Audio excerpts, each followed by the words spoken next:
I'm back. Looking back, Frictional had a lot of success with Penumbra, but they had a smash hit on their hands with Amnesia: The Dark Descent. It sold great, reviewed great, and some built empires off of it. Some are still around to this day, but many others are no longer with us. It turns out some people's brains were affected by Happy Wheels and Minecraft, in the same kind of way you could say architecture was affected by Attila the Hun. Well, that's not the full story, but that doesn't matter. They're excellent games, still fun today, and then Machine for Pigs came out. And I don't want to get too far into it again, but it had great writing. At the cost of the inventory and easier puzzles, easier monster encounters, the actual game part felt like an afterthought, even if it wasn't the intention. Anyways, while the Chinese room was releasing this, Frictional was working on their next game. It was going to be similar to Amnesia, but there would be some key differences, like no inventory and easier monster encounters and here we go again. Right? Well, where Crank Hog Heaven was rightfully controversial, that didn't happen as much this time. If anything, it seemed like everyone loved Soma. To this day, how did that happen? I thought it'd be fun to go over why that could be, especially since the game was updated while finishing the video, with an ARG likely leading to Frictional's next game, and maybe in the same setting, but I'll get into that much later. Anyways, this is one of those games that I replay every few years, and every time I find new stuff. But this was the first time I'd played the game back to back, making multiple choices, really combing through things and taking my time. But even going back just to get a specific clip of something or B-roll, I was still finding new things to appreciate. What I find interesting is, yeah, most are story related, but a lot of these discoveries have a different approach than Machine for Pigs. That was mainly unpacking writing or things on display. And don't get me wrong, Soma has tons of that as well. But in Animal Farm and the Everclear machine, there was barely any world interactivity.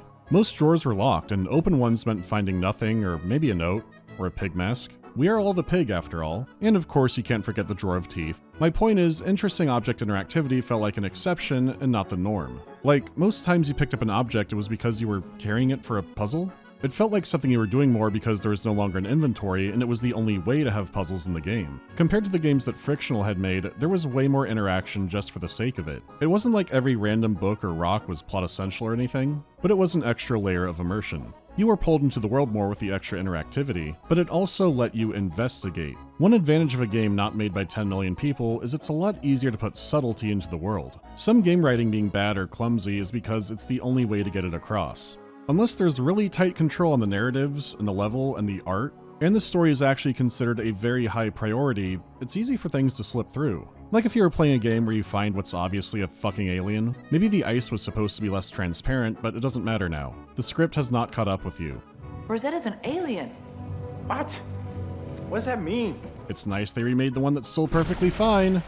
So unless there's a lot of time and a lot of care for that kind of thing, there can easily be big slip-ups. To be fair, unless they're really, really bad, most people won't notice or even care, because they're playing for the game part. It is incredible to play something where everything is firing on all cylinders, but that takes a lot of time and talent if you're even aiming for that. A new Payday game probably shouldn't have the same narrative focus as a Baldur's Gate one. Like if they tried to make all that coherent, that'd be something. It kind of goes without saying, but preset expectations makes all of this way worse. If you make a sequel or spin-off and try to ramp up that area that was lacking, most of the fan base will be pissed if it comes at a cost of the other part. A lot of players might not want more narrative focus, or they're extremely invested in the story and setting and characters. Like, the owners have said it's canon, but if you try to bring up 76 in a Fallout discussion, people will usually laugh or be confused. Because 76 was obviously made as a multiplayer shoot badmen game. It uses the IP as a jumping off point for multiplayer silliness, and any story element that is compelling is doomed to either be self-contained or treated as semi-canon. Really, anyone or any company can say I own this is what happened, but the test of time is usually the best judge. Official media might start memory holing or outright making fun of the bad one, usually when it's in a state where reasonably they can't make that much more money from it, but there are always surprises. Anyways, what I'm getting at is that IPs come with baggage. There are things players expect, and it's risky to twist them too far. Okay, so make a completely new game, and no expectations are set, right?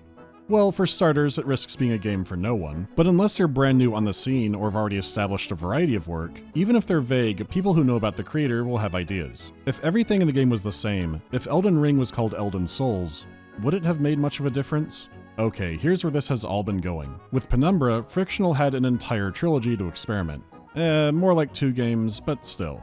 Penumbra Overture had combat, and it was kind of interesting and kind of dogshit. They could have refined it, but they saw that players liked the indirect solutions more. You know, like distracting enemies or hiding or stunning them, but just for a moment. So for Black Plague, they removed it and iterated on the other parts of their game. Then they made Requiem out of Obligation, tried out some puzzles, but not much worth going over there.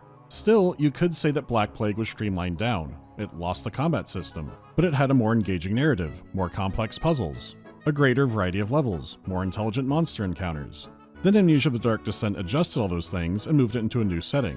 There were new mechanics built around light and sanity, which complemented everything else. They even added some minor choices so that you could have multiple endings. Frictional players had built up to this, the general audience had only played Amnesia. Now a new studio is making Amnesia a Porco Ferrasso. How's it go? It's divisive. I don't want to recap the entire Machine for Pigs video, plus the highlights are easy. Okay, here we go. Excellent writing. Fantastic sound, everything all around. If someone said these were the best in the series, I wouldn't argue much. Now, these came at the cost of everything else, and some of those good points are looking at it in a vacuum. Now here's where it gets weird. SOMA did a lot of similar things. SOMA also has no grid inventory. There's more of a narrative focus. SOMA has more named characters than all of Amnesia and Penumbra combined. The thought of addressing every character's situation in detail, that gives me Nesquik Rabbit testicular torsion, so no thank you. Mechanics like Sanity and Monster Hide and Seek went in side directions, but you could argue they were streamlined too. Like, Sanity isn't a meter you manage. It seems like there are no longer designated hidey holes, but they're just more subtle. To top it off, where Amnesia got hard mode, due to fan demand, SOMA added safe mode, where the monsters can't kill you. Not entirely accurate, but you're basically trying to get killed for that to happen.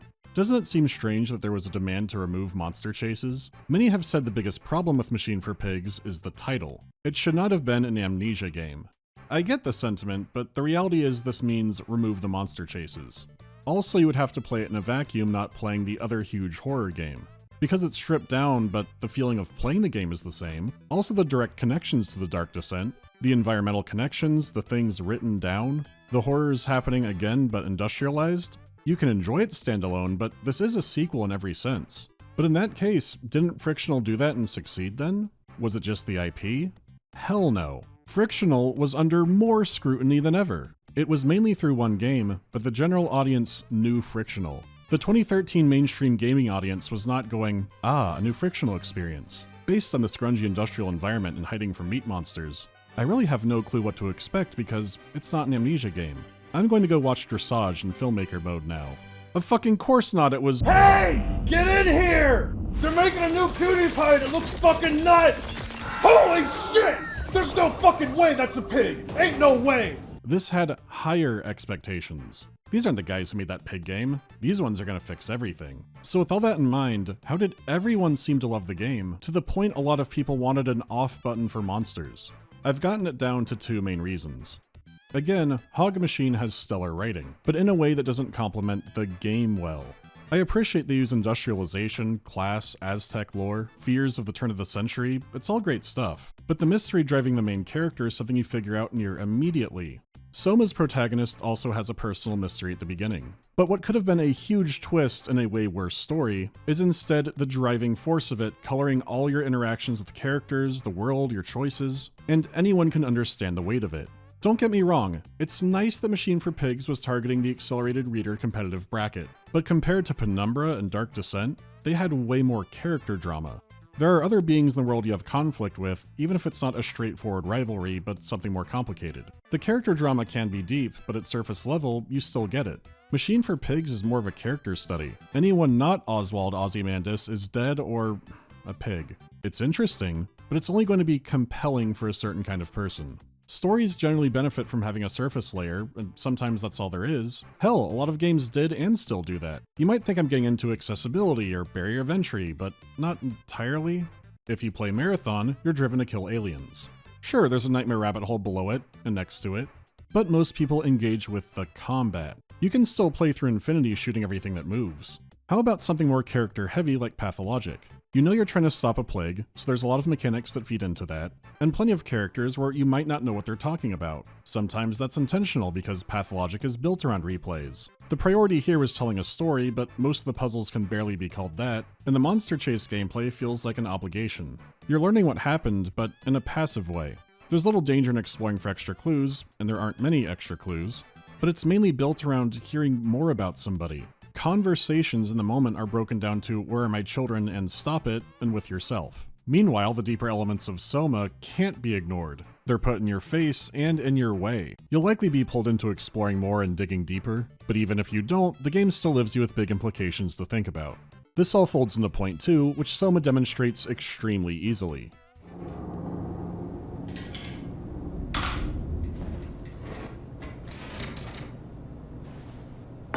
You have a lot of toys.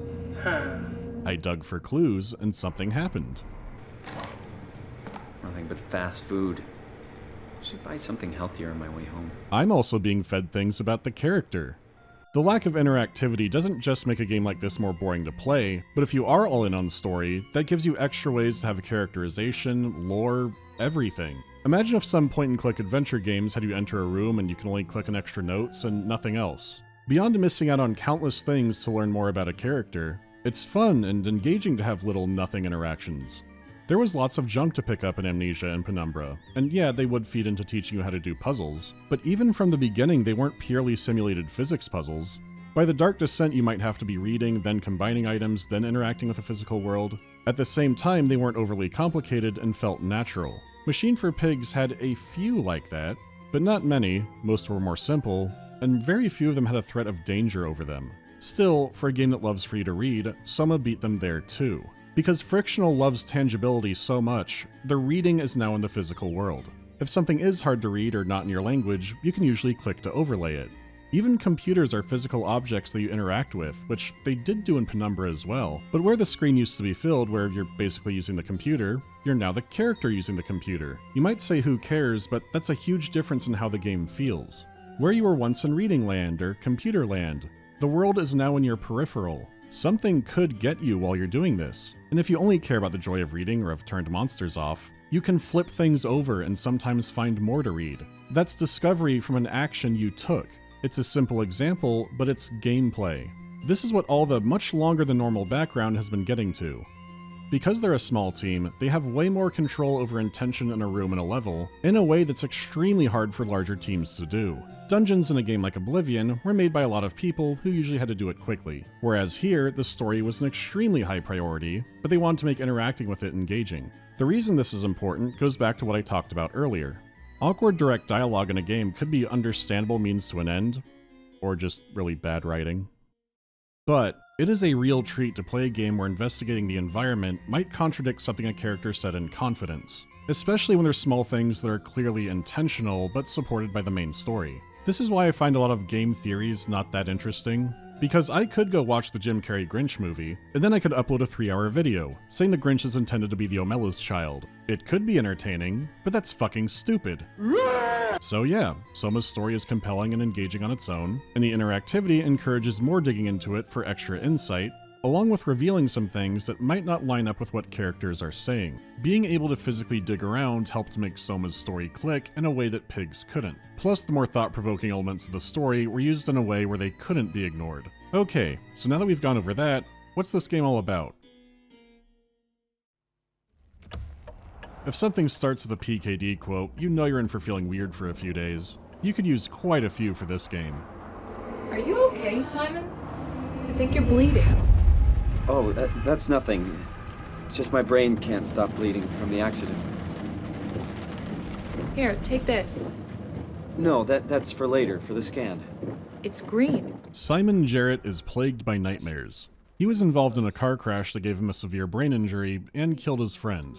Today, he's going in for an experimental brain scan, which might be able to treat his condition. But first he has to find the tracer fluid, which sounds like one of those dog shit YouTuber energy drink flavors.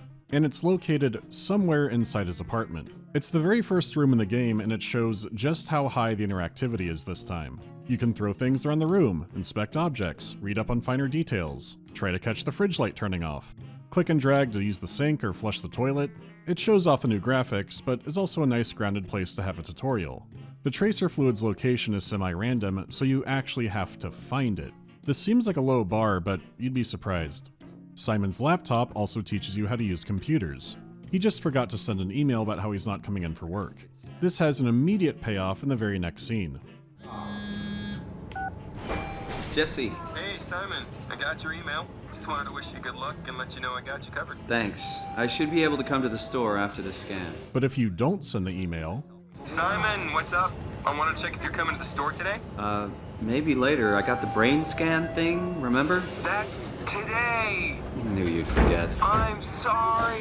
Just send me a mail next time. I need these things in writing. You know that. it's not just attacked online either, the entire tone and flow of the conversation changes. And that's if you decide to actually take the call. Again, very small, but it does show you'll have choice in sight of this. If you really poke around the apartment, you can find all kinds of details. Like a newspaper telling more about the accident, saying Simon was 26, and his medicine says he's now 27. So he's had a birthday since the accident. Hopefully he'll have another. Probably more importantly, if you flip the newspaper over, it says the game ends with a surprise. You could say this is too heavy-handed, and you'd be right. The real trick is it making you think it's the only piece of foreshadowing. The amount this room holds is kind of nuts, but when we get to that, I won't be going full Peppy Sylvia. It's all a lie. Stinking awful lie. You get to Dr. Munchie's clinic and it doesn't look fully set up. It looks more like condemned criminal origins. But the injury is terminal, so worth a shot. There's no receptionist, so you have to break your way into your own appointment. It's a weird setup, but the guy does seem legit. Oh, hi. Didn't hear you come in. Simon Jarrett, right? Dr. Munchie? Well, it's just Mr. Munchie, but I'm working on it. Actually, you're helping me right now. Oh Christ, it's a capstone project. That would explain everything. Well, he says he's going to scan Simon's brain and create a model of it. That way they can run a bunch of treatment simulations on his scan and figure out how to heal his injury. If it does work, it might not only help Simon, but also revolutionize experimental medicine. If the model is good enough, treatments can be run on scans of patients and not the actual people. Mr. Munchie could be in for more than just a doctorate. All files in order. Will this hurt? It's just a scan. It'll hurt about as much as getting your picture taken. Indians thought cameras would steal their souls. That's so. Well, let's hope they're wrong. Ready? Say cheese.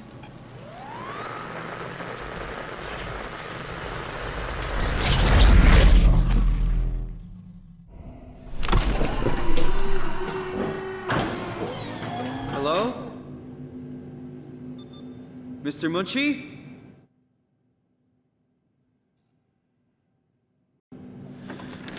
Did something go wrong?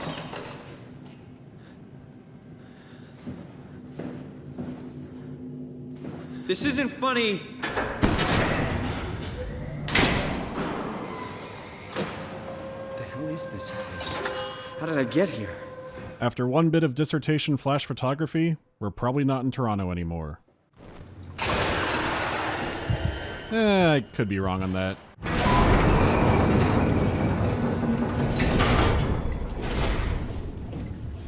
Ah, Simon's been raptured. Welcome to the underwater facility, Pathos 2. You don't know why you're there, or where everyone else is, but you should get out.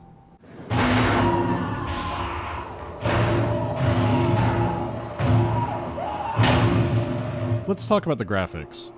Beyond the fact you've been spirited away to the ocean floor, there's a lot visually weird about Pathos 2. And that's before counting the black goo meat moss growing all over the place. So one thing at a time. There's a lot of machinery down here like any ocean floor project, but also robots. Most are smaller ones that look like they're made to maintain the station, but they do get bigger, but bulkier.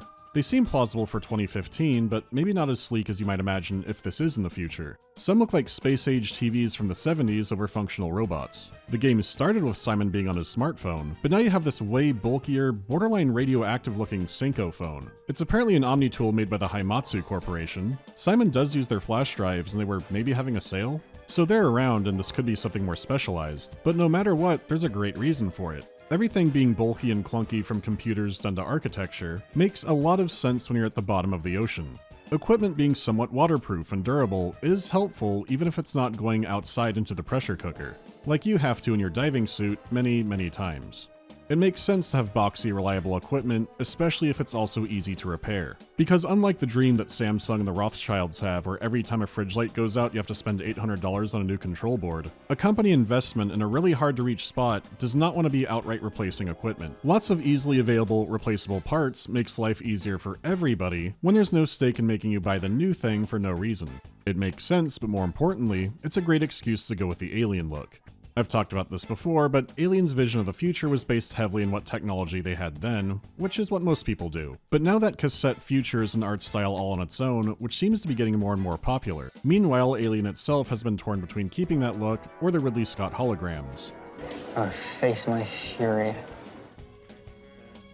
So much of the look is around, even down to the occasional kanji due to a powerful Japanese corporation. Though in this case, Pathos 2 is multinational, as there are other corporations involved like Carthage Industries. It seems different parts of the facility had different purposes and their own investors. It makes it a cool world to explore because visually it's something out of time and space already, and it's in some kind of crisis that's hard to comprehend. There's meat gel that looks a lot like the Shadow from Amnesia, but then there's also a black goo with strange tentacles and what appear to be giant barnacles. On occasion, both of it mixes together and you can barely tell what's happening. You go in a room to look for clues and poor Mr. Kafka is being own-zoned into an isopod. I don't know how to fix that.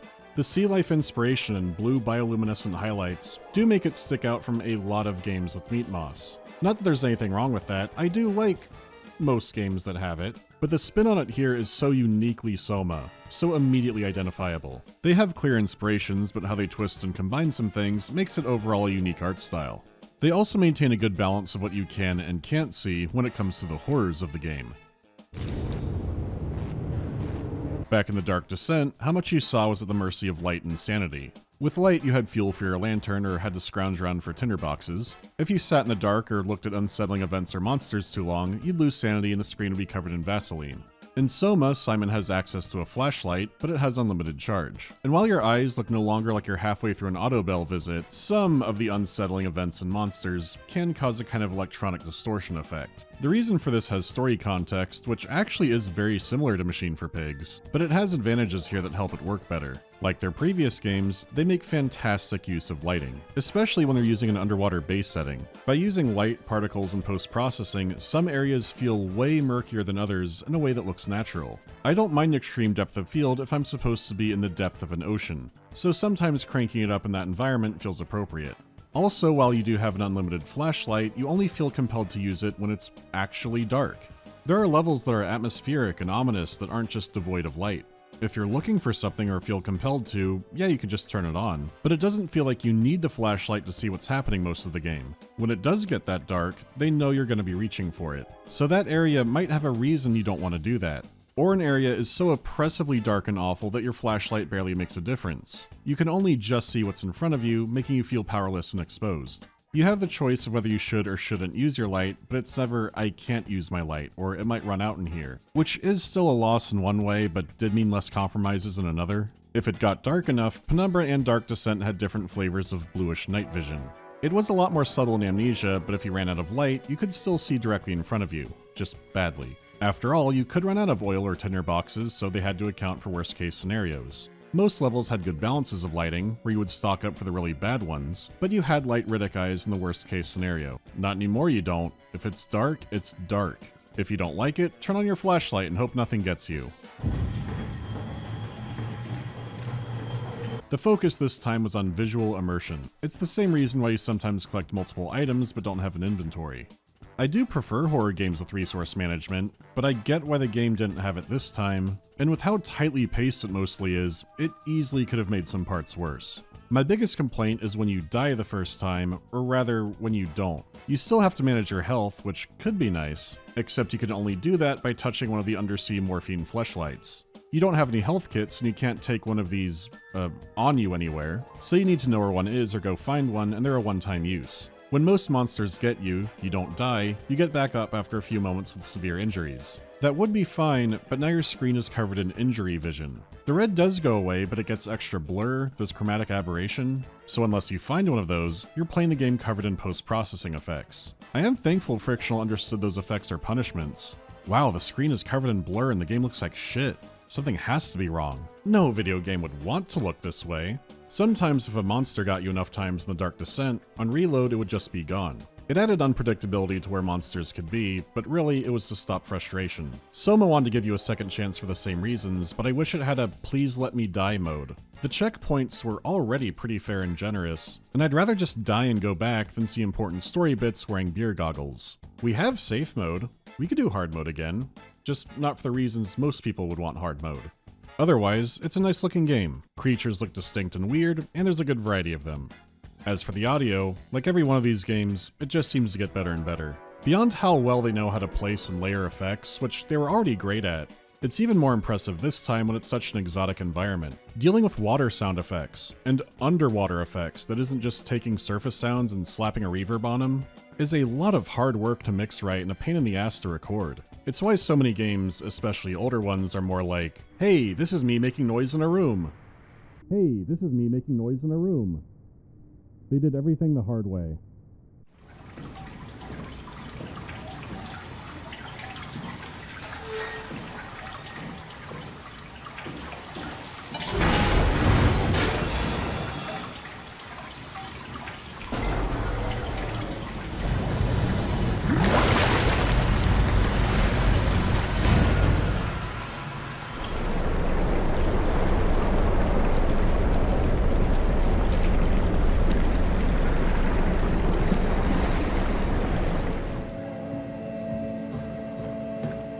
That's all just the environment you're in. It's already that rich, and then they hyper-focus on the monsters.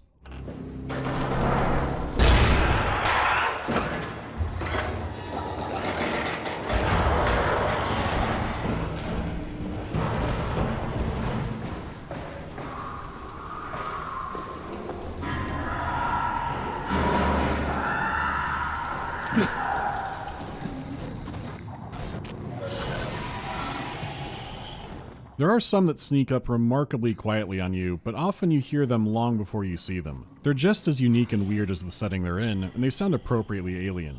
You could be in for the sounds of a fax machine catching fire, or a cat puking on itself.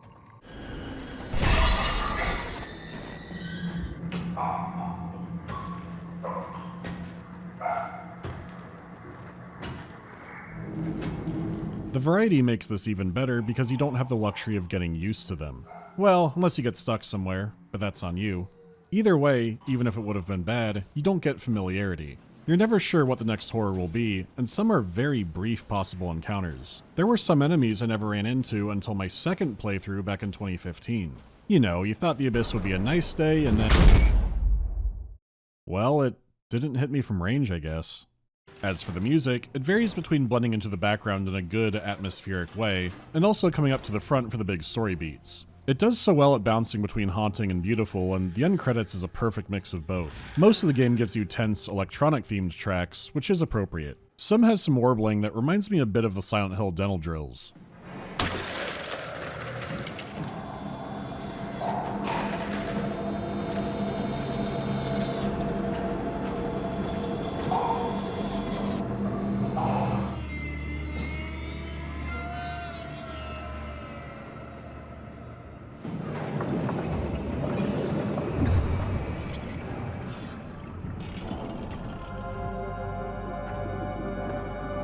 Alright, let's find Omicron.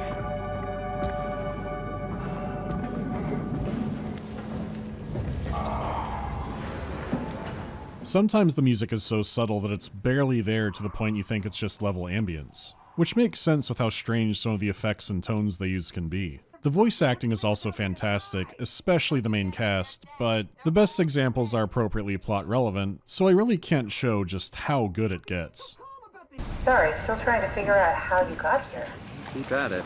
I'd really like to know who thought sending a Canadian to the bottom of the sea was a good idea. Well, that's dumb. If anything, we need more Canadians down there. It's not like everything is amped up to be Broadway or something. If anything, everyone is understated until those big moments. It makes everything feel more natural and real, and grounds the situation even as it gets insanely wild. I don't mind some ham in a game, but it wouldn't have worked here. Like I said before, it is a large cast of characters, even if they're already long gone. Beyond the audio logs and journals you would usually expect in these kinds of games. Apparently, it was also company policy to install black boxes inside of employees' heads. On one hand, staff could easily find each other with their tracking beacons, and it also looks like higher-ups may have been able to monitor their conversations, so sometimes you're able to hack into a corpse's brain box and hear their last moments. The fates of these characters and other events are heavily intertwined, to the point that a few lingering questions at the end might have been answered during the beginning of the game. If you do an immediate second playthrough, I'd recommend turning captions on. It helps with cross-referencing who's who, especially with so many written notes, But you don't need to do that or dig through every corner to appreciate the story. Playing the game normally will do that just fine, this is just for extra insight. Speaking of which, let's get to the playing the game part in more detail. I know I've already been going over some bits, so this shouldn't take too long. Like I mentioned before, the game lacking inventory and resource management has made it simpler to play, but they've worked with it in a few ways. Interacting with things in the world might give extra commentary or conversation in the moment, but like the phone example, whether or not you explore is also treated as a decision, and they have consequences even if they are often small. Like strolling across the seafloor, seeing a robot trapped under a pile of rocks, and deciding to free it. If you do that, it'll tag along to help like it's probably programmed to, and eventually you reach a door that it cuts open for you. Now, this easily could have just been a puzzle where you free the robot to cut open the door, but instead it's a decision you make and not one heavily pointed out. It is strobing at you and directly in your path, but Simon never says, I should help that robot out. He's been encountering robots in the same way Hank Hill encounters dolphins. If anything, it might make more sense to step aside and stay out of the way of it, which you can. But when you get to the door, you have to do some rewiring to open it. You still went down the exact same literal road, but the first time through, both choices feel like you made the right one. You helped one of the few non-murder bots, or you didn't get tricked by what's clearly a murder bot. The thing is, little choices like that can still come back later. No matter what, later in the game Simon gets trapped and the robot cuts him out. The dialogue changes between him treating it like it's his little buddy, or he's surprised but more distant towards it.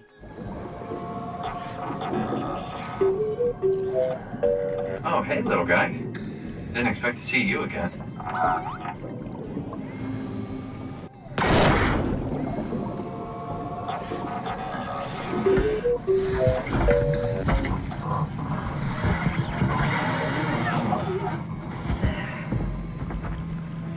You're the rescue team, huh? Good job.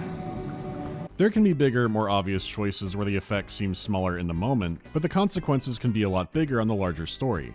Other times it's more minor, but does change the tone of a conversation. Like putting a plan together to escape with someone where you didn't explore much and it sounds more desperate, compared to one where you explored and poked around more and found a potential solution, and you could hold on to that as a bit of hope. So we go to Theta. I don't know, it's pretty far. Catherine, look around. What else is there to do? You know what? I found his sunken vessel just outside. Bet that could take us to Theta. Really? Didn't look completely out of action. It even lit up a little when I tried the Omni tool on it. Okay then, let's have a look. It's not like a big RPG with lots of branching paths and multiple endings. If anything, the game avoids showing any mid or long-term consequences. But that's what keeps it so compelling. You can find more evidence to support the decisions you made, but nothing that proves you made the right choice. You do want to dig to find more and can see that doing that has effects on the game, so it feels like there could be more answers somewhere just hiding in some dark corner waiting to be linked together. But even if there aren't, if you're invested, you're looking. I guess that's what keeps that part so impressive, since I, and a lot of people, like seeing results in the game, your choices affecting the world. SOMA does have that with more immediate consequences and conversations, but most of the time the changes are subtle things you would not notice on your first playthrough, and the choices that do have far-reaching consequences you never get to see play out. SOMA doesn't do this in a way where it feels like there is no answer, or never was one, but instead you have to make the calls based on things you know or believe, which does put you in conflict with Simon sometimes. We'll get to that when we get to it. Anyways, this approach helps you with some of the puzzles too. A few basically seem like they're made to be done with trial and error, but if you're paying attention, then they barely qualify as puzzles. Or at least they save time since you generally know where to look. Others are math and logic puzzles, pretty light ones, nothing too tough. They're made in a way where someone could eventually brute force through them if they just don't get it, but you still have the classic frictional physics puzzles, manipulating levers and doors or pipe flows. Sometimes someone just left the thing unplugged, and then you have the ever-reliable Ugandan key.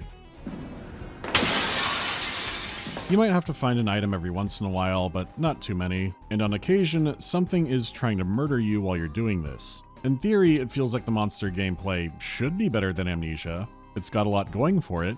Beyond the cool designs they have, you use different strategies for getting past each one. In Dark Descent you had the water monster to distract, but you dealt with Alexander's servants in basically the same way. Stay in hiding, throw a distraction if they're close, run like hell if they see you. You barricade yourself up or can stun them for a moment, but you'll be back to hiding. This is great stuff and works perfectly well.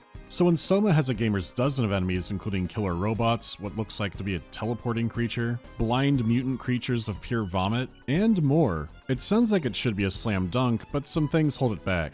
I already talked about how a monster not immediately killing you sucks for the blur vision injury effect thing, because that's not inconvenience vision, that's I'm going to reach for something prescription vision.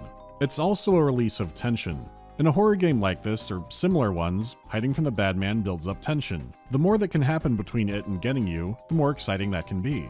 In survival or action horror games, you have tools and weapons, but sometimes you run out of ammo, or maybe a new enemy shows up that mixes up the formula. Even in Amnesia or Penumbra, enemies can break the doors down. They're still in pursuit of you and want to eat your eyeballs, but you can do something actively to slow them down. You can look for another exit or a hiding spot, find something to throw at them and try to slip past. It might even be a dead end and it turned out you picked the wrong room for this. Really, no matter what, that's all building that tension. When you die, it's like a reset and you have to build up to it again, and it usually won't build as high. So what could happen in Dark Descent if a monster caught you too many times?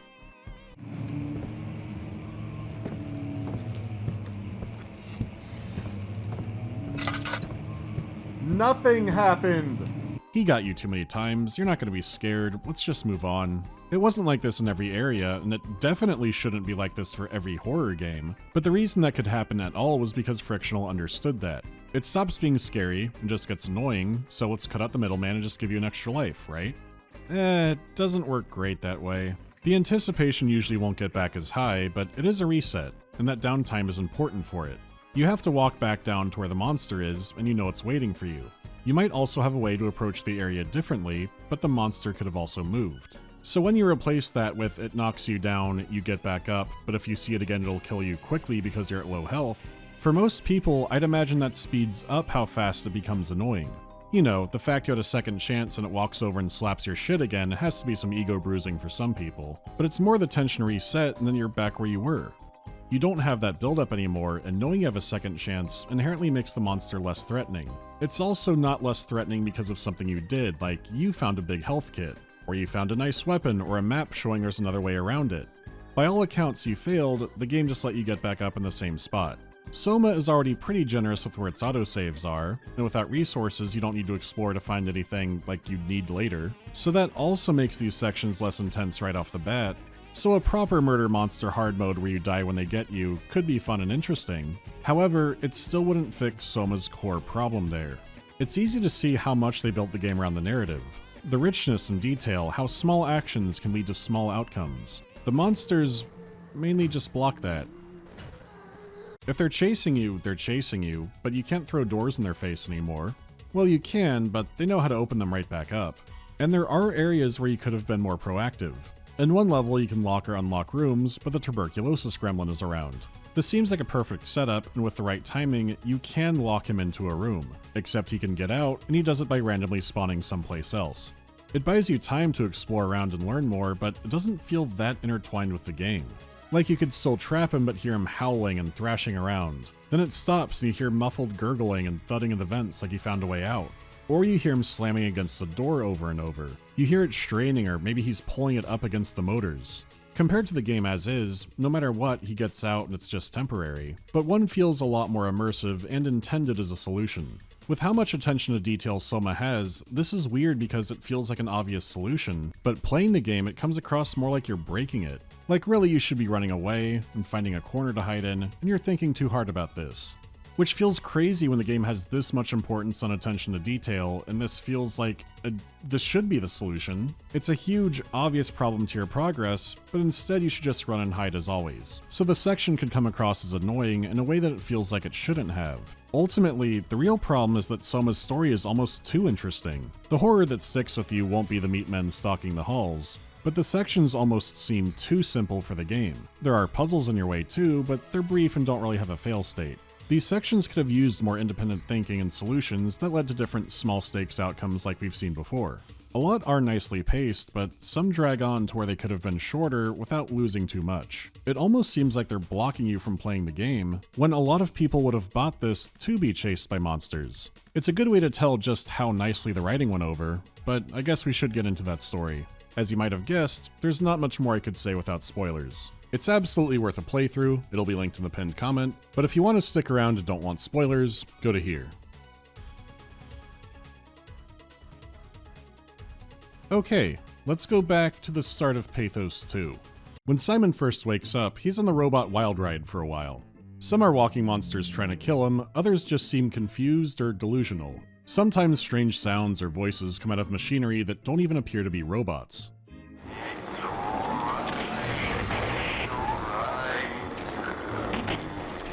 The behavior is unpredictably bizarre, and the only constant seems to be the weird black goo around them.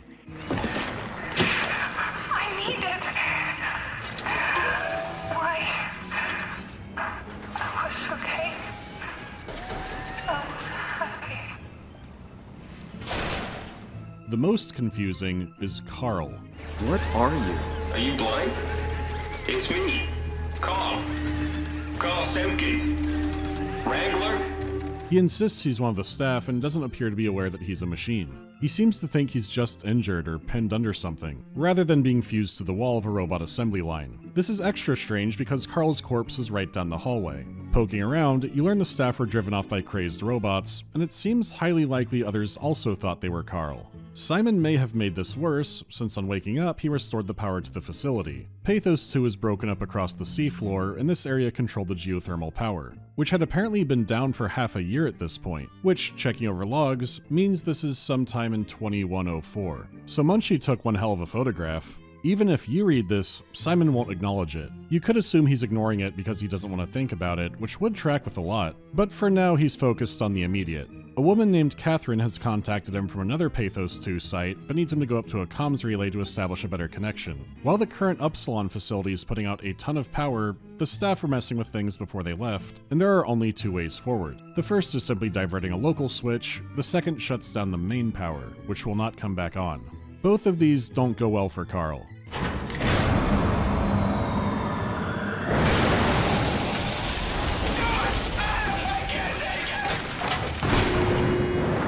The other option just kills him, so his fate is either to be marved forever or just be dead. Either way, you make it past to make contact, and the woman is named Catherine. Appropriately, they're both confused because he doesn't know why he's here, and she doesn't know why he doesn't know why he's here. It's a perfect storm of crossed wires. Where to even begin? I mean, what is this place? How did I get here? And why do the robots talk like they're people? Well, you're at Upsilon, clearly. Have you never been there before? Where did you work? The Grimoire in Toronto. Is that really important? Like most choices, Carl's fate changes the conversation a bit. Have you seen any people? Like staff or field technicians? Only robots, crazy ones. Except for one. I think he was in pain. I'm not sure what to do. He said he was hurting. Sort of. I don't know. Except for one. I think he said his name was Carl. He was okay, but I'm pretty sure I accidentally killed him by turning off the power. Oh. Well, you know, robots don't feel anything, so... It's an early choice that establishes a lot of the game. There's no doubt, it's not Carl. His body's right over there. You can even hack into his black box to hear the exact moment he died. This robot thinks it's him, insists it's him, and feels pain. Giving him the Zibbity Zap is the easier option, more conveniently located, and it keeps the power running in the main area. You had one of the murder bots locked out behind you, so cutting the main power lets that back in as well. So there is some game consequence, but it's really the thought of the situation that makes it trickier. Permanently breaking a power plant you just reactivated also could have far-reaching consequences, especially as you're just beginning to unpack the situation, which is that a comet impacted the Earth's surface a year ago, probably wiping out all human life except for the ones down here, who look to be either getting murdered or reincarnated into Aunt Fanny. And as a crack in the comms relay begins to flood in, we get the obvious out of the way. What? What the hell? How is this possible?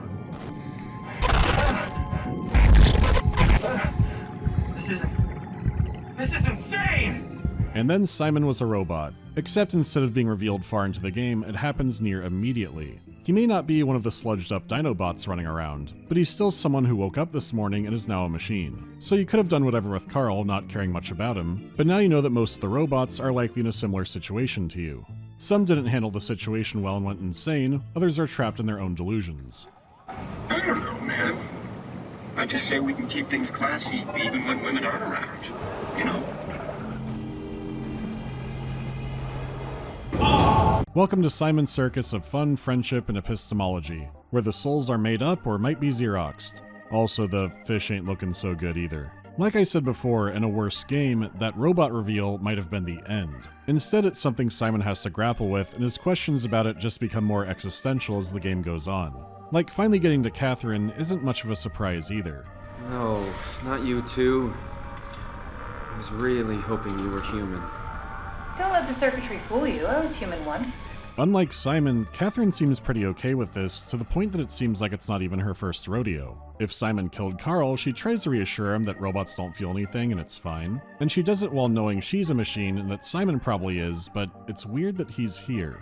Some jobs in the future have what I'd call advanced telecommuting. The chair Simon woke up in was similar to Munchie's, but it's now been commercialized. These are pilot seats, which on Pathos 2 allowed staff to control robots directly, a combination between operating a drone and playing a VR game. Except that shortly after the comet, operating a pilot seat made staff members feel sick because something was spiking the EM fields in them during use. This went on for months until they put a hold on using it, and then the robot copies began showing up, along with other horrors that go beyond someone being copied.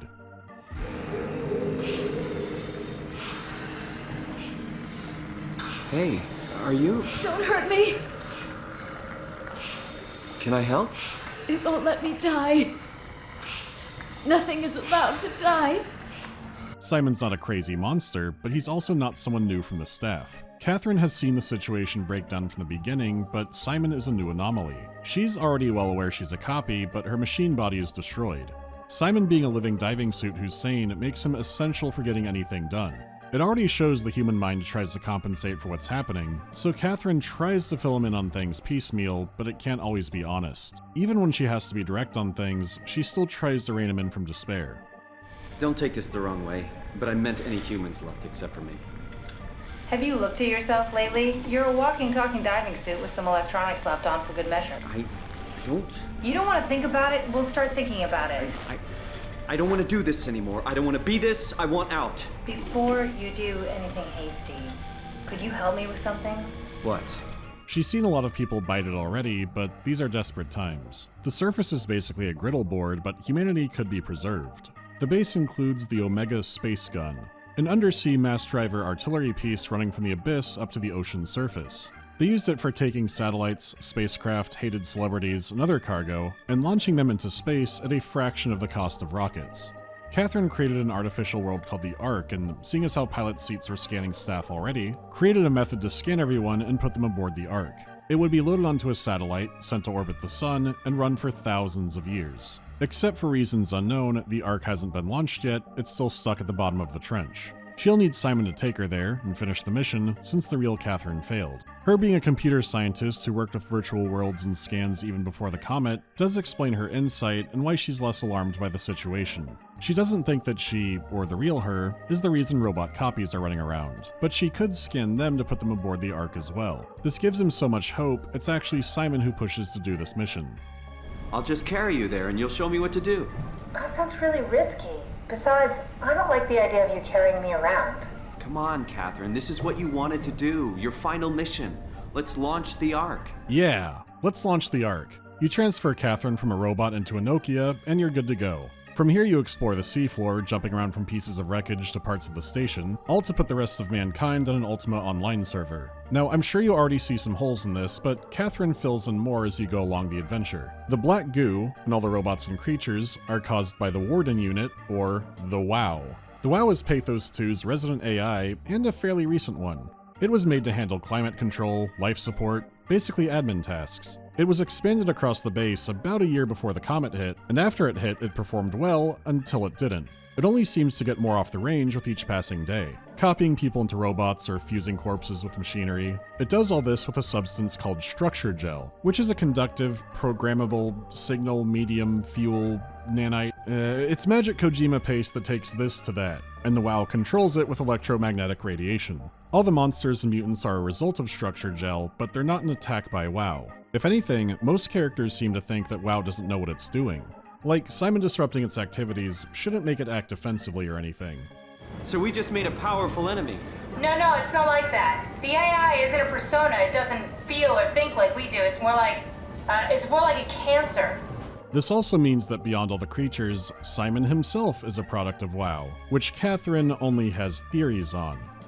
Why do you think the WOW brought me here? The WoW had a range of assignments, but they all sprung from one single idea: preserve humanity. When the comet hit the Earth, killing everything, leaving a fraction of humanity left alive, the WoW started to compensate. It's restoring humanity. I think so, but I don't think we share its definition of human. Or life, for that matter. This is what makes the WoW so interesting. It doesn't hate humanity like Shodan or Am does. It's trying to save the human race, but it doesn't seem to understand what that means. It could be bringing corpses back to life, putting a human mind inside of a robot, putting a human mind inside of a door. In fact, Catherine's breakthrough on the Ark came from finding a device that WoW had made. Structure Gel can increase machine efficiency and capability. It copied something Catherine made for simulations and altered it so entire human minds could work inside of it. But Structure Gel can also mutate wildlife or change how things function. The WoW barnacles heal Simon because they're basically pumping him back full of gel. A few robots are also aware that they need the gel. Where you find corpses, you often find the WoW reaching in too, trying to save its creators. Which is sweet in a terrifying, psychotic way. Really, many choices boil down to let this thing die, or let WoW continue whatever it's doing. After all, it brought back Simon. If you check that computer, there's some choice keywords as well. Trauma, restore, life, concept, soul, dead, power. It's a lot of torture, but is WoW improving? Experimenting and seeing what sticks? It could be. The problem is assuming it can see what sticks. WoW might not even comprehend Simon as being a breakthrough. One keyword was power. Upsilon had 13 days left in the reserves. It could have just reanimated Simon hoping it'd turn the power back on, if it can even think that strategically. The most human thing WoW made could have been for the most robotic task and nothing else. If WoW did hate mankind or was going haywire, it would be more cut and dry. It's the fact that all signs point to it trying to save humanity just in the worst way possible that keeps it such a dilemma. Because there are characters who think they know or at least have good guesses of how WoW works, but the more you dig into it, the more it seems like there's a strong chance no one knows what the hell this thing is. No matter what, the ongoing disaster isn't entirely WoW's fault. The Catherine you're with seems to be a scan the original Catherine took for the Ark.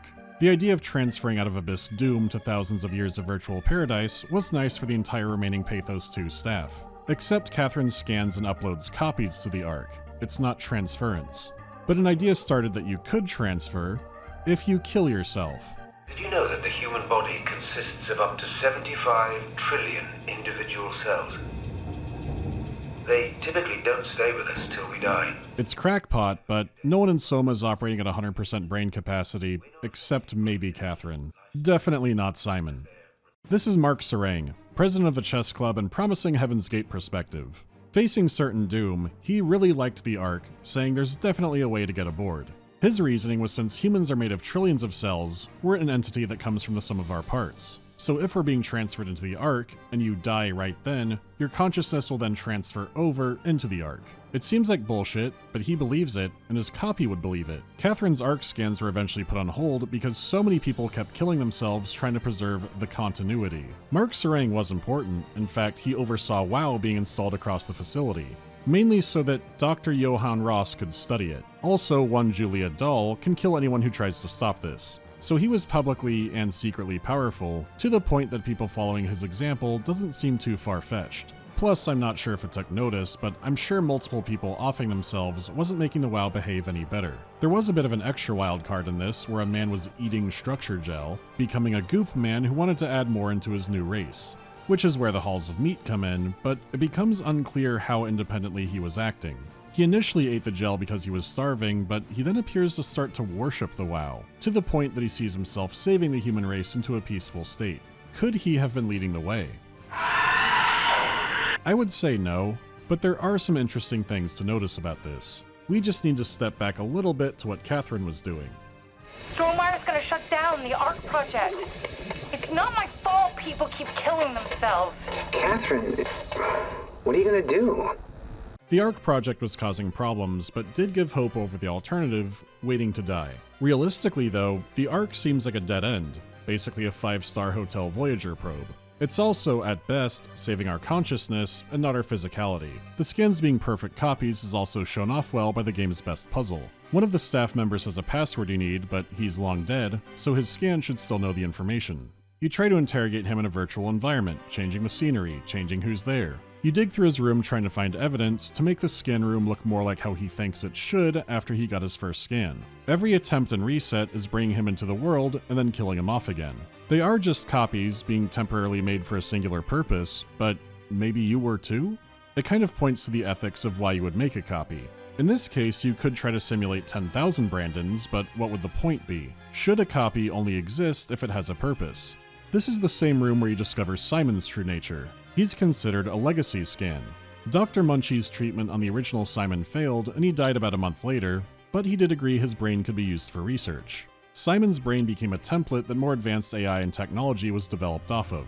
There's a few other legacy scans in there as well, including Munchie's. You have the option to delete them all, or leave them be, likely for WoW experimentation. Though again, even saying experimentation is a guess, WoW might just upload tons of copies into robots and call it a day. That's preserving humanity after all. When you got the password, you were done with this guy, but WoW might not be done with those copies ever. There could be no point, except to cause endless misery. There's only a tiny hope something positive may come out of it. The Ark will preserve humanity, at least copies of it for a while, but at best, it seems like it might just be happy stagnation. It might not be the worst fate in the world, certainly this one, but it does mean giving up the Earth and physical reality entirely. WoW might fix that, but its chances are even slimmer than you might have already thought. Simon is not pure machine, he's basically a robot brain and cameras stuck onto a headless corpse. Even if this is a solution the AI understands is a solution, that's a limited resource. Simon's corpse used to be a woman named Imogen Reed, and when you die, you see his memories mixed with hers, and possibly WoW's. So this solution is already a casserole. Well, the meat tunnels look to be networked somehow. The bodies in it aren't captioned in-game, but they do talk.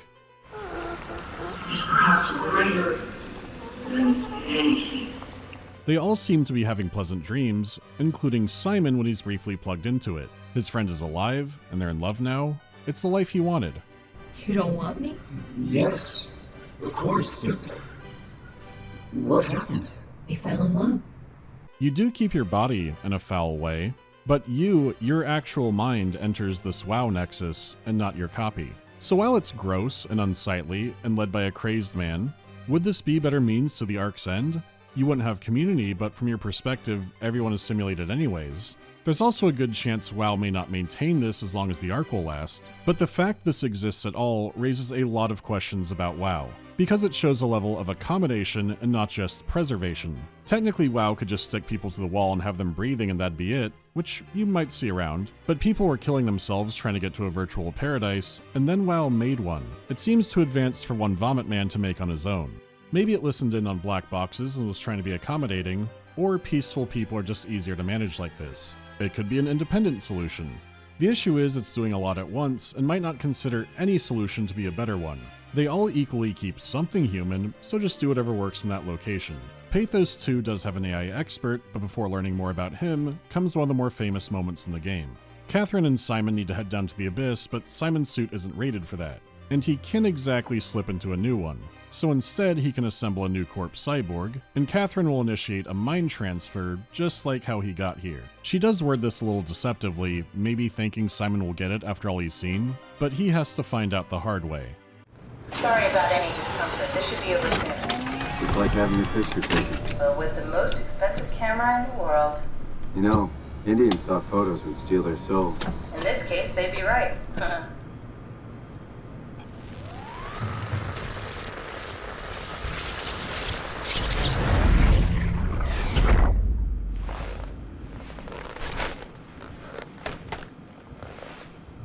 There must be something wrong. Can't you run a diagnosis or something? No? What was that? No, it just... Why was it still talking? It's the same like before. Catherine, why was he still talking? That's how it works, you know that. What do you mean? You know it's not magic. You were copied. The sleeping Simon in the seat was copied, and now you are here, just like Simon lived on in Toronto. God damn you, Kath. 2 Simons? There can't be 2 Simons. What did you think would happen? That you were gonna take my mind and put it into another body, like a brain transplant. I'm sorry, it wouldn't work that way. You realize how messed up this is? Please, I didn't mean to upset you. How did you expect me to react to this shit? Please stop. You're fucking disgusting. I always liked how Simon goes from why was it talking to why was he talking in a few seconds. This is where he should really understand there is no cut and paste. Without the physical part like Catherine's chip, your consciousness doesn't just mosey on over. You're stuck in your form with only brief gaps, unless new yous wake up every time, but let's not get into that. You could leave Simon 2 alive, trapped in a room with monsters and no Omni tool to escape, or you can kill him out of mercy. Simon 3 is the copy that has a direct purpose now, but this has bad implications for getting on the Ark. On one hand, Simon is in denial of a horrendous situation, but this leads to the coin toss. It's dumb luck, right? And I woke up in the right body. I basically flipped a coin, and if I had called the wrong side, I'd be rotting away at Omicron. I mean, there's nowhere to know, right? You didn't hit the make sure Simon wakes up in the right body switch, did you? Simon is also dumb, and I can prove it. Simon's apartment has a lot of interesting stuff. He has an interest in photography, ironic because his eyes become cameras. The Ombra della Sera statue, famous for casting a long shadow at sunset. The end of Simon's life will lead to a long legacy. The big pizza in the fridge, foreshadowing his suit getting fatter to go into the abyss. Also, we know he's injured, but there's a number on his tracer fluid, F78. This is the International Classification of Disease Code for, and I quote, other intellectual disabilities. Him being brain damaged is important to the entire story. There is no coin flip. The man who owned this Funko Pop thing came up with that. See? It's not just us. You won the coin toss, champ. No, stop it. There is no coin toss. It's a bad analogy made up by a dumb, brain-damaged man who's trying to cope with a lot in the moment. Catherine, who endured a ton of screaming from him, isn't arguing about it because she already knows he's upset, doesn't want to antagonize him more, and is probably hoping that he figures it out on his own before they get to the Ark so he doesn't have another meltdown. It's wishful thinking, but makes sense. Everything about Catherine, from her distant relationship to their staff, her not feeling comfortable in her own body and being okay with a robot form, her feeling like she never belonged to the human race, her interest in computers. There's a fucking mountain of stuff saying Catherine is probably on the spectrum and doesn't like conflict. The game is just written in a smart way where it doesn't need to say that directly. If I copy a piece of paper, there's no coin flip chance the copy is actually the original. This is a man with brain damage trying to justify a situation to himself that Catherine quietly endures. We can only be thankful the game did not star an actual Disney adult.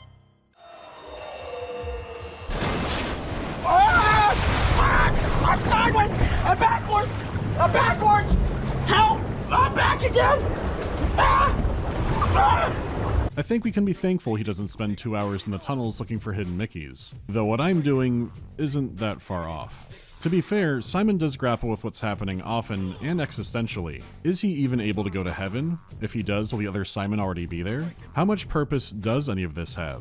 He is a human being who understands the implications, but he is intentionally written to be slow to catch up to a lot. The benefit there is that it keeps the story understandable to a general audience, but on the other side, it can make Simon extremely annoying. Because at this point in the game, everything about transference is spelled out. A software copy is just that, a copy. To move something as itself requires that physicality. And it's understandable he's in denial, and his brain wasn't up to code in the first place, but it doesn't stop it from being so frustrating. Like, surely you learned about this in school or something. You say, I'll just make a copy for me and a friend. Then he'll make one and she'll make one, and where will it end? One leads to another, then 10, then more, and no one buys any discs from the store. So for multiple reasons, the man can't face reality, which leads to some frustrating circular conversations with Catherine, plus his denial of abject reality means he's missed out on a lucrative career as an insurance adjuster for State Farm. Still, having the option to kill or spare Simon 2 always felt clear-cut to me. On the way into this room, you're chased by a monster who Catherine shuts the door on just in time. As Simon 3, you leave with Catherine in the Omni tool, which you use to open doors, including the way out. This door leads down to an ocean trench, which Simon 2 won't survive, and is the whole reason this process started. He's just trapped until his battery dies, he kills himself, or something else kills him. Sure, there's the moral question of taking a life, but if Simon 2 got up right when the scan was done and tried to fight Simon 3, wouldn't killing Simon 3 be an obviously worse outcome? It seems like the moral choice is not to make copies in the first place. But once that door is open, the sanctity of life gets real cheap, real fast. Anyways, like anyone who goes to air fry up a corpse, there's some extra context. This is Omicron, Pathos 2's research lab. Many of the survivors are holding out in here, and it's also where research was done on WoW's structure gel. They marvel at the gel's ability to bring dead animals back to life, but at the same time, they think the gel is full of bad code that doesn't make sense, at least to them. They tried it out on fish as well, but for some reason, the gel is way more acclimated towards the rats. again showing the WoW was targeting the gel towards humans. Luckily, the Carthage AI expert did make it to Omicron, but not entirely intact. WoW has a physical location down in the trench at Site Alpha. It's a top secret location that only a few Carthage employees even know about. Well, one day, that critically injured Dr. Ross arrived from the Abyss on the elevator. The man was near dead and had gel contamination. They put him inside of a containment cell, but unexpectedly, WoW intensified the EM radiation, to the point that staff had intense migraines or blood leaking out of their eyes or ears on occasion. This is because it was interfering with their black box implants, and it looked like WoW was intensifying the signal to reach Dr. Ross since he was behind shielding. This had other strange effects, like a woman named Herber having Ross speaking to her telepathically, though more like he was talking to her through her black box. Either way, he was creating an obsession inside her about Site Alpha and WoW and creating a toxin to kill it. It's actually her body you're making the new cyborg from. Her mission to go down there, along with everyone else's, was cut short when all their heads exploded. Ross was still trapped, but properly revived. The rest of Omicron was dead. Ross is convinced the WoW acted in self-defense, killing all of Omicron before they could kill it. Except up to that point, Omicron didn't think that was happening, including Julia Dahl, the third Carthage employee, who Sarang was told could take care of things. The WoW has been getting more aggressive, pushing all systems to their limits. Ironically, the dead Dr. Johann Ross would be the perfect person to ask why the WoW is making such a big buzz about his passing. After all, the WoW isn't supposed to want anything, and definitely not to mourn people. I could use some advice if you can get through.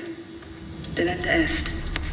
It wasn't even a station-wide let's kill that clanker movement, it was just Herber acting alone. By all appearances, WoW was trying its best to heal its direct researcher. Researcher alone implies Carthage didn't fully understand it. On the way down to the Ark, you meet Sarah Lindwall, the last living, unmodified human on Pathos 2. Her life support is barely keeping her alive, but looking around the room, the WoW is already reaching out to her from all angles. She alone has been safeguarding the Ark, since the rest of the team is dead or worse. Simon lets her know she's the final, normal human down here, but knowing that, she still wants you to pull her off life support because living in this is miserable. You serious about me killing you? No, I'd love to hang around here until I dry up to the size of a raisin. Simon, this fucking sucks. There are decisions I skipped over, but this really encapsulates what SOMA's about. At what point is death preferable to a tortured existence? Sometimes it looks horrendous, but there's a chance this experimental thing might extend their life, or maybe it'll fix them. One day. I'd imagine if you've known anyone in hospice care, especially for conditions like dementia, I don't think it's possible to play through this without that coming to the surface. And sure, in this case the future of the human race is at stake, but this image is basically what it boils down to. Leaving WoW alive potentially restores humanity or a successor intelligence in the physical world, at the risk of destroying all life on the planet. Also, the remainder of humanity will be tortured for thousands, maybe millions of years before that happens, assuming it even does happen. Destroying it seems like it dooms humanity, but it might save life on Earth. They won't be turned into goop monsters, and life on the Earth's surface can return again one day. It boils down to, would all this torture be worth it for a human future? With that in mind, are you looking at it in abstract? Would you volunteer to be tortured for a human future? In Sarah's case, it seems clear she's gonna die. It's more a question of how peaceful that'll be. It seems there's a lot being pointed to thematically here, but sadly, there's another running theme that keeps that thinking cancer interesting. Not only does its expansion suggest an unexpected understanding of space, but also its own physical manifestation within the world. The WoW is reaching out to every machine, every life form, to manipulate, to control. It's trying to help save its creators from all this, just like the protocol demands. But really, what is good enough? We've gone over that part already. Look, the AI expert wanting it dead more than anybody, to the point he harasses you all game with messages to kill it, isn't exactly a glowing endorsement. However, there's a running theme of people not understanding their own creations. Munchie didn't understand what his scanner actually was. Catherine didn't understand what the Ark would actually mean to people. WoW doesn't seem to understand what it's doing, and Ross doesn't understand how WoW is doing this. Simon 2 didn't understand what Simon 3 was, and Simon 3 didn't understand what his next version would actually be like. Simon doesn't understand a lot. As an artificial intelligence, WoW appears to be more organic than computer, like its handlers would alter it by injecting things in. When Carthage ordered it to be a station-wide presence, everyone knew the comet was on the way. So why was doing this so important that anyone who disrupts it should be killed? On top of that, who was Dahl making those reports for? The most recent were undelivered, but she seemed to be expecting responses. I could use some advice if you can get through. Delenda est. It seems like WoW may not have been the only one monitoring the situation. Carthage executives and other elites knew the comet was coming. They don't seem the type to sit back and quietly accept that, but if they have a holdout, they wouldn't want to test something like the WoW on themselves. It seems very possible that Pathos 2 was still running a final experiment. Even with all his expertise, Ross comes to the same conclusion that Catherine just kind of guessed at, except he keeps being surprised by it and doesn't have the context for some of his conclusions. Ross easily could have been misinformed on what this thing actually is, or why they wanted it unshackled. Between the airlocks, vault-style doors, and hard hats, the imagery of Site Alpha is like a nuclear power plant that's melted down, except if this one has an elephant's foot, it's probably fusing with a viperfish somewhere. Still, it represents a powerful force that can do great good if it's managed correctly. Letting Ross observe and poke at this thing, not understanding it just to keep that a secret, could mean the WoW has more capabilities than even the biggest on-site brains can think. Now, I said I wouldn't get too peppy Sylvia, and I mean that. There's no going to Simon's room like, whoa, like wow, or paste, toothpaste. Little bear, you magnificent bastard, I bought your toothpaste. Very good. No, we're not doing all that. It's interesting because this puts everything in a new context, but doesn't change a ton. It was always possible there were other pockets of humans out there. WoW could be smarter, but it's still torturing and killing people. But at the end of the day, I'm not the SOMA expert, I'm just some guy. There could be some obscure connection or note that recontextualizes everything again, or there's more insights in concept art or behind the scenes stuff, but all that can change a lot before release. I feel like there's a good reason the evil genius is in Ross's room. The crash course in that is if all of reality is manipulated by a demon and nothing around you is real, you at least know you're real. I am thinking, therefore I am. That's the rough translation anyways. If you do want to know Simon's ultimate fate, you can go back to his room. It's directly above his bed. What happens with the Ark is set in stone, but what happens with the WoW is up to you. So I thought that'd be the better thing to get into more. Don't get me wrong, I really like the ending to Soma and the journey that led there. The fact that an ordinary, simple man got in an accident, flashed to the future, and went through multiple forms trying to save the human race is interesting on its own. The thing is, if you've played the game, what happens is so clear-cut, I don't have much to add. And if you haven't played it, and you're still in this far, it's just watering down some great character moments. The surprise at the end is just the lack of a perspective jump. However, this is where the ARG comes in.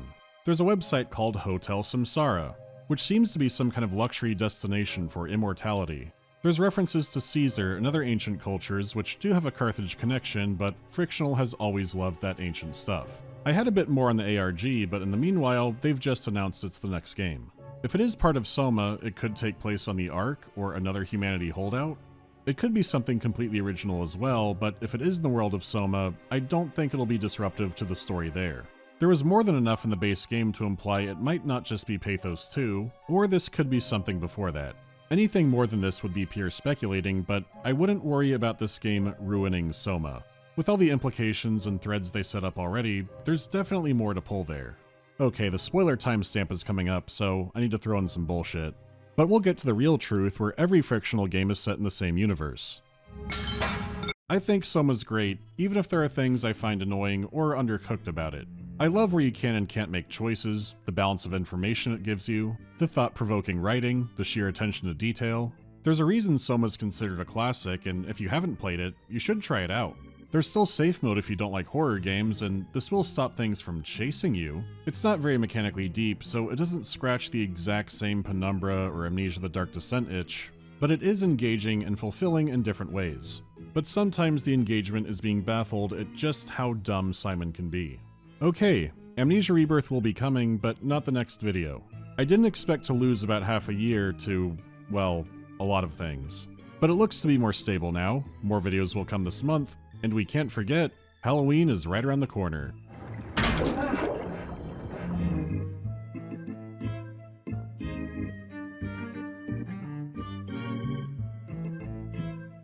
Have I played Pathologic 3's demo yet? I did. And when I first heard the news about them changing The Bachelor to be less like the Harris specs, I thought it'd be more streamlined, I guess. But the approach they're taking seems interesting, having The Bachelor be more strategic this round, so I'm curious of how it'll go. Thoughts on the new marathon reveal? It hasn't been that long, has it? I guess we get to anticipate the second reveal now. I think that says how well the first one went. Any bands that I wish made music for games. I was kind of hoping Death Grips would be in Cyberpunk. At this point, I mainly wish we had a new Def Jam game. I can imagine how some movesets for characters like Kanye West or Travis Scott could go. Thoughts on supposed Half-Life leaks? I did go to Valve earlier in the year, and they're basically a wizard tower overlooking a volcano. My main takeaway from that is believe it when you see it with anything involving them. Any leak about anything should be taken with a grain of salt, so being there has only made them more mysterious to me. With that in mind, I wasn't there for anything Half-Life.